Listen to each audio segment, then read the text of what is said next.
Fam, I don't know if you know this. Who cares about the homeless people here in the street? Who cares about the governmental workers that have been let go? Who cares about the lack of working force that's going on? Sound the alarms, fam. If we're not going to send Ukraine money, guess who's not getting paid? I don't know. Who? Workers will face a salary and pension delays. This is Ukraine Oh, government workers if the U.S. and EU don't approve more aid. Ukrainian Deputy Prime Minister Yulia Serviadinko, is that pretty good, fam? Said Wednesday that the Ukrainian government workers could face delays in payments of their salaries or pensions if the U.S. and EU does not approve new aid packages soon. The support of the partners is extremely crucial, Serviadinko said, according to the Financial Times. We need it urgently, fam. If you could scroll on that real quick, Cheese Slice, so we can read some more of it. This is from, by the way, by Dave DeCamp, antiwar.com. Can you scroll it, Cheese Slice? he did. Oh, I'm just seeing it now. There it goes. Maybe it's my internet's been weak here today, guys. It's cloudy days in Florida. The support of the partners is extremely critical.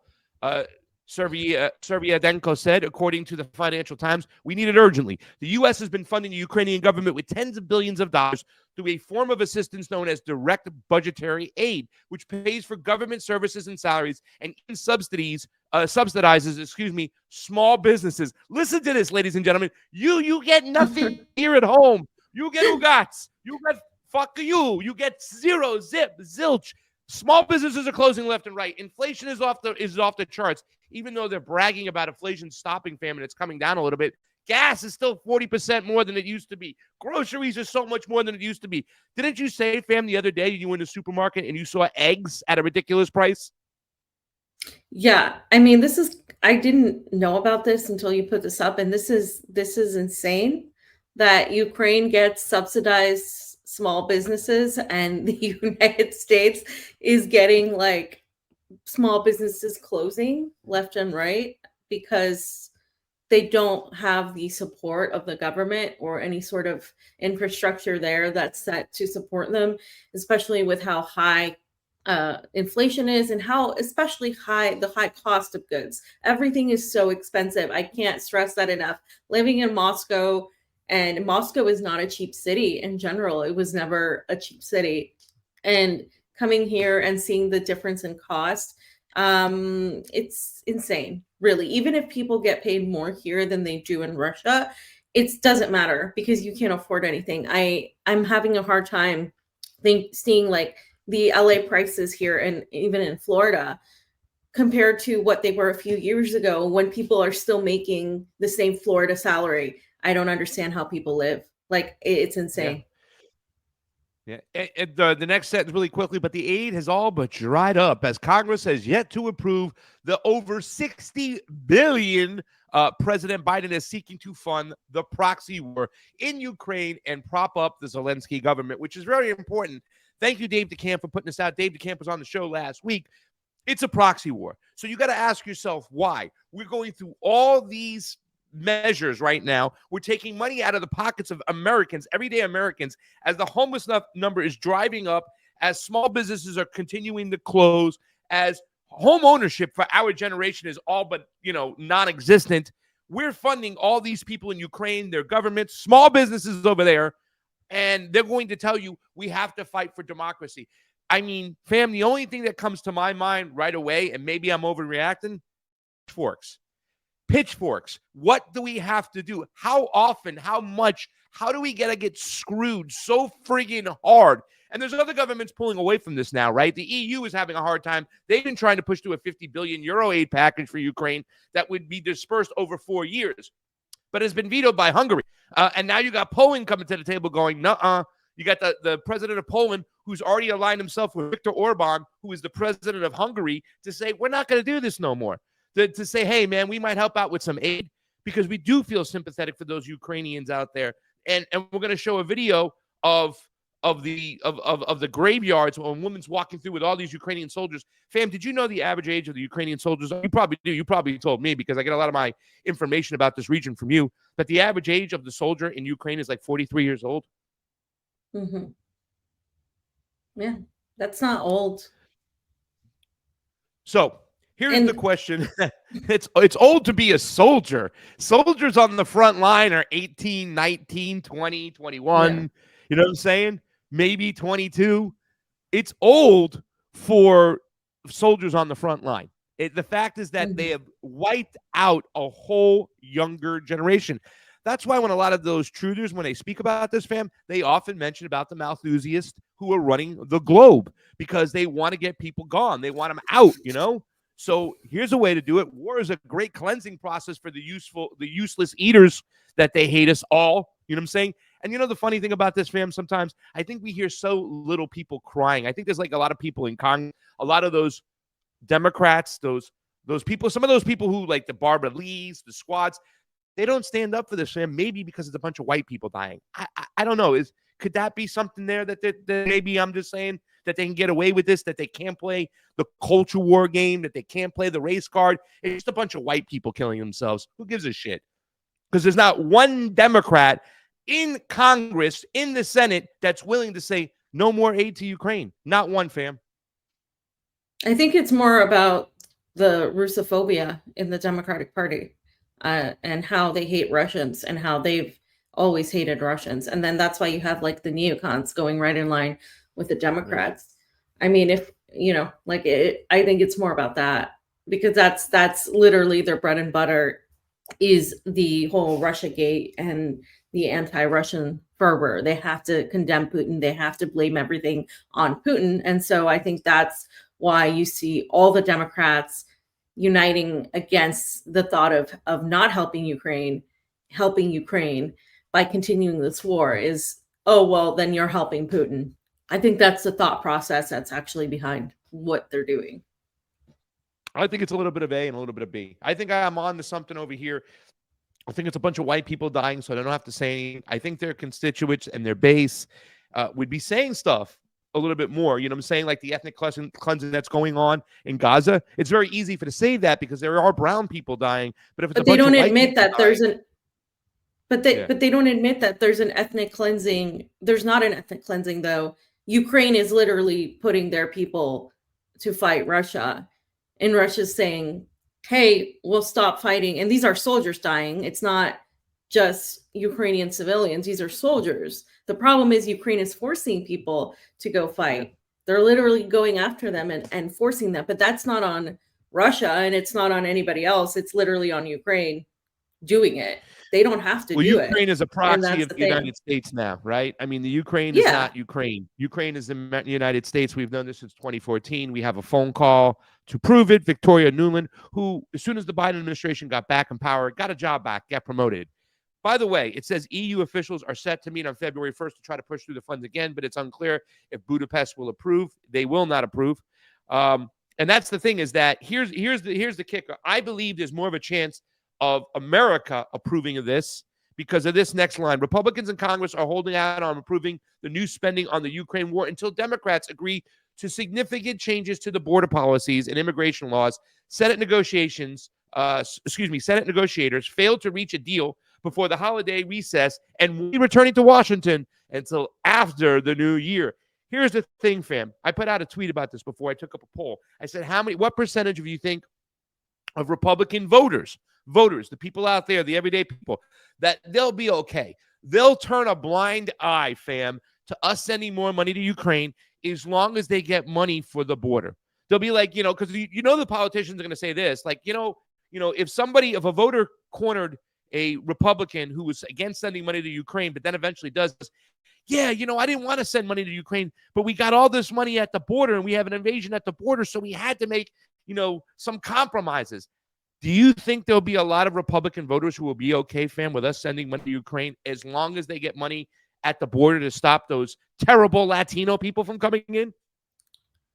Yeah, I mean, I think this is why we're talking about two wings of the same bird, because at the end of the day, you have already some of the neocon Republicans supporting funding Ukraine.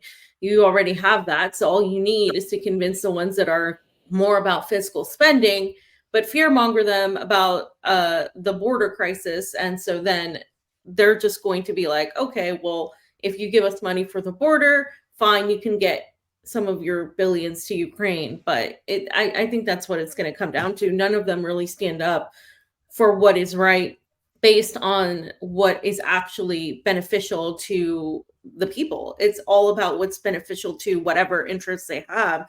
And now, of course, the right is being is so hyper focused on the border, on the border, on the border, but literally we are just escalating tensions all over the world right now, which literally leads to mass migration of people. So we're making an already dire situation all over the world when it comes to Europe's immigration crisis, and when it comes to the Republican concerns on the south of the border. These issues that they're so concerned about, well, we're making it worse by escalating tensions literally on every front possible. Yeah. And by the way, for just looking at some of the people in the chat, you're not just Latino people. Yeah, I know they're trying to sell that in the southern border. There's other people coming from around the world, but according to their own numbers, and we've pulled this before, we had Joey Yakuza, Joey Sakata, Merry Christmas to you, buddy, who puts up our clips on all the channels after we're done doing them. Even pull the numbers up. 83 to 87% of the people who are coming across that border are still from Latin America. So the reason why they're coming is what we have to be talking about. That's never talked about because pretty much it's an occupation. That's something that Camilla told me, when we were in Nicaragua last. It's like, don't just say bases. It's an occupation. And we're still occupying their lands. We have over 90 bases, close to 100 bases down there. It's something to pay attention to. One thing I want to point out right now, fam, we know about Gaddafi, how they turned the Americans and the EU, supported, the uprising against him, and his own people killed him, right, at one point. Take a look what Daniel McAdams talked about. I will be talking with Daniel McAdams in February in D.C., as I will be going to D.C. to speak at Defeat the Deep State. Can you make that bigger, honey? Because nobody can see that. There it is. I call him honey and he listens. This is how the U.S. will finally Gaddafi Zelensky. Without help from the West, Kiev will refuse to pay pensions and salaries. Minister of Economy of Ukraine. If the United States and European Union do not provide the Ukraine with new aid packages at the beginning of 2024, the economy will go into survival mode, fam. And this is what a lot of people are talking about. A lot of people are Zelensky, right? Zelensky just bought a house not too far in between me and you right now. There's a multi-million-dollar house that Zelensky put up, and I think he plans on retiring here, fam. But what are your thoughts when people say, if they pull the plug over here, Zelensky's own people are going to turn on him and they're going to Gaddafi him? Your thoughts? Well, first of all, I think it's an insult to Gaddafi to be compared to cocaine head Zelensky, because Gaddafi actually did things for his people, and this is why he was so beloved. And the only people that turned against him were people that were convinced by the U.S. It wasn't like everybody. Most of his people today are still mourning him because of how he was basically couped and ousted by the hand of the United States and the intelligence apparatus. So I think the comparison is faulty, to be honest. But if we're referring to Gaddafi being removed from power, and a certain sector of the people that were working for the states turning on him, yeah, you're going to have people turn against Zelensky. But in Zelensky's case, it's because he is a lousy leader, because he is enriching himself, and he is using these billions that are being given for supposedly the Ukrainian people and the Ukrainian soldiers for himself. As Pasta said, he has multiple houses, not just one. He has multiple houses.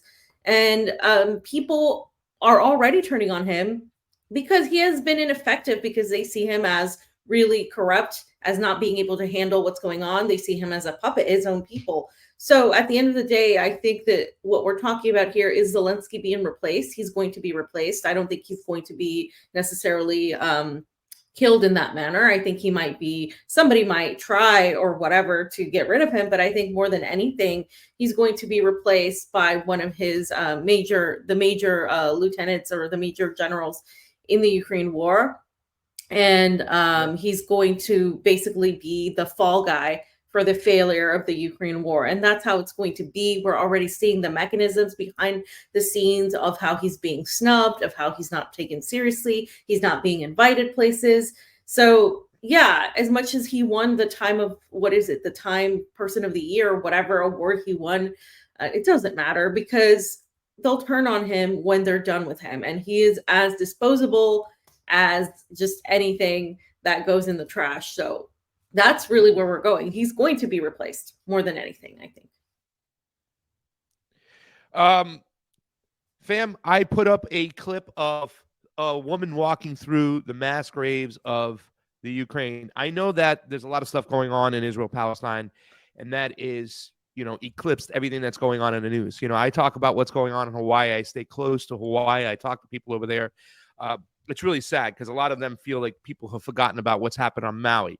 It definitely seems like a land grab, a displacement, but in a different way. Obviously, what we're seeing with these bombs on a regular basis in these civilian areas is just disgusting.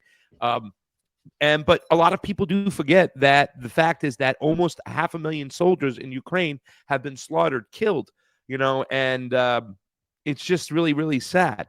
And a lot of people want to point the finger, the people who are part of the whole disinformation operation, and they point the finger at everybody else for disinformation. But those particular people, they want to blame Russia and Putin and whatnot as if they didn't have a choice to do what they did. And we've talked about this at length. I think everybody knows our opinions about the whole situation. Really, this has a lot to do with the United States. The United States forced this proxy war. Ukraine ceased to be a country in 2014. We have all the information. We have all the receipts. We don't have a smoking gun. We have a smoking bazooka on it. FDEU is what Victoria Nuland said. But let's take a look at this because this is really sad too as well. I wanted to hopefully get an interview with Barbara Lee at one point to talk about her and say thank you for her calling for a ceasefire. But I also wanted a question on her on how she can just easily go along with this here in the Ukraine. Go right ahead. It tears me. What kind of movie are we fighting over here? Mova are we fighting here over? Могу ли я це просто зараз пройти?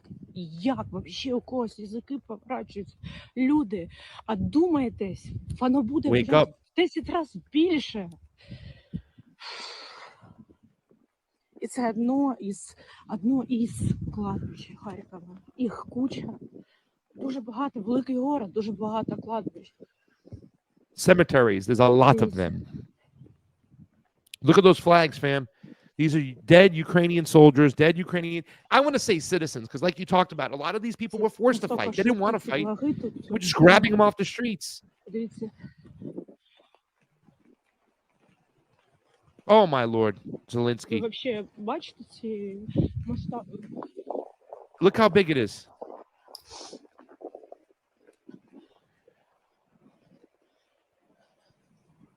Скільки хлопців. Якісь другі отсюда, але я не пойму. Скільки можна писати таку гидоту?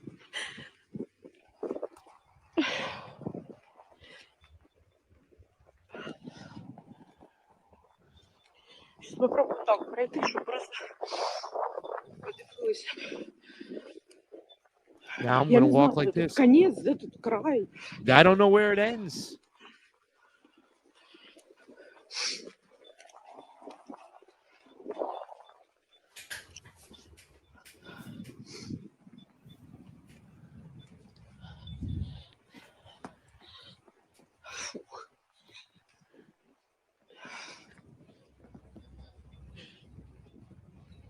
У мене, чесно, голова крутиться.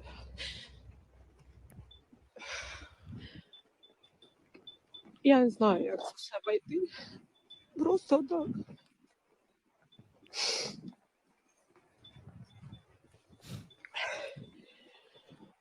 Я на 108-й год, пацаны. 83-й. Боже, вообще. 2001 год.